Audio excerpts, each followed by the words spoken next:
মাননীয় প্রধানমন্ত্রীর মাধ্যমে আমরা সেই জায়গায় পৌঁছতে চাই। মাননীয় প্রধানমন্ত্রী স্মার্ট বাংলাদেশ এবং গত 5 আগস্ট গণ অভ্যুত্থানে ক্ষমতাচ্যুত আওয়ামী লীগ সরকারের সাবেক স্বরাষ্ট্রমন্ত্রী আসাদুজ্জামান খান কামাল, তার স্ত্রী লুৎফুল তাহমিনা খান, কন্যা সাফিয়া তাসনিম খান ও ছেলে শাফি মোদ্দাসির খান সহ 10 জনের বিদেশ যাত্রায় নিষেধাজ্ঞার আদেশ দিয়েছেন আদালত। রোববার 1 সেপ্টেম্বর ঢাকা মহানগর সিনিয়র স্পেশাল জজ মোহাম্মদ আশশামস জগলুল হোসেনের আদালত এই আদেশ দেন।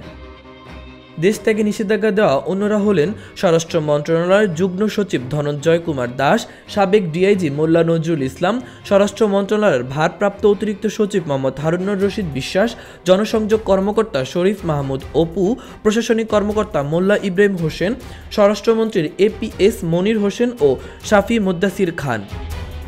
এদিন দুদকের উপপরিচালক মোহাম্মদ জাহাঙ্গীর আলম তাদের দেশ ত্যাগ নিষেধাজ্ঞা চেয়ে আবেদন করেন। দুদকের পাবলিক প্রসিকিউটর মীর আহমেদ আলী সালাম শুনানি করেন। শুনানি শেষে আদালত এ আদেশ দেন।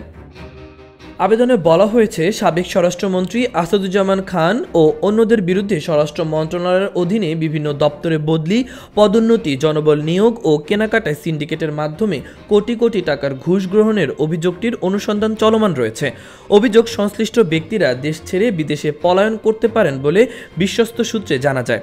অভিযোগের সুষ্ঠু অনুসন্ধানের স্বার্থে তাদের বিদেশ গমন রহিত করা প্রয়োজন।